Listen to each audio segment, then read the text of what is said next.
अक्षय तृतीया कथा। प्राचीन काल की बात है। एक छोटे से गांव में धर्मदास नामक एक वैश्य रहता था। वह अत्यंत निर्धन था और अपने परिवार के भरण पोषण के लिए सदैव चिंतित रहता था। परिवार में कई सदस्य थे और आर्थिक तंगी के कारण जीवन कठिनाइयों से भरा था, किंतु धर्मदास का हृदय धार्मिक प्रवृत्ति वाला था।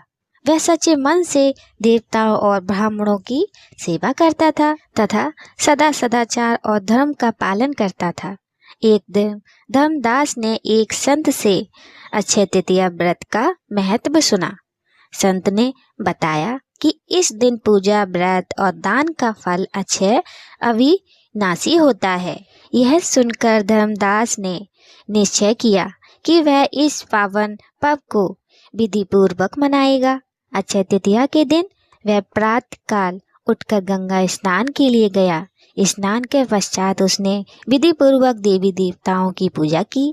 फिर अपनी सामर्थ्य अनुसार जल से भरे घड़े, पंखे जो सत्तू, चावल, नमक, गेहूं, गुड़, घी, दही, सोना और वस्त्र आदि सामग्री एकत्रित कर ब्राह्मणों को अर्पित कर दी।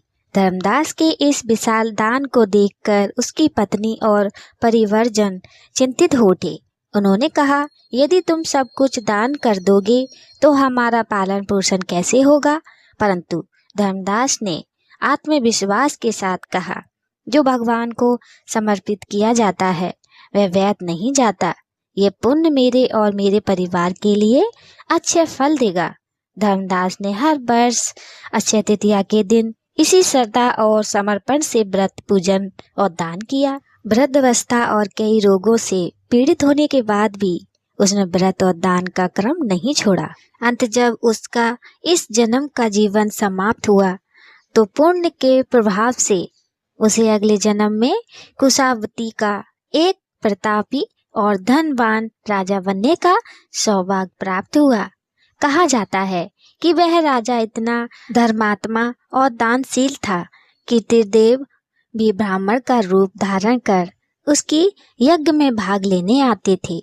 उसके वैभव और यश का डंका दूर दूर तक बजता था, किंतु फिर भी उसने कभी अहंकार नहीं किया।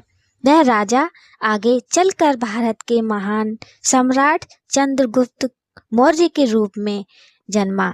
इस प्रकार जैसे धर्मदास और अक्षय तृतीया व्रत के पुण्य से परम वैभव की प्राप्ति हुई, वैसे ही जो भी भक्त इस व्रत को श्रद्धा पूर्वक करता है, इस कथा को श्रद्धा से सुनता है और विधिवत पूजा व दान करता है, उसे भी अच्छे पुण्य, यश, समृद्धि और भगवान की कृपा प्राप्त होती है।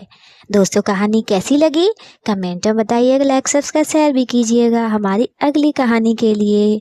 जय श्री राधे।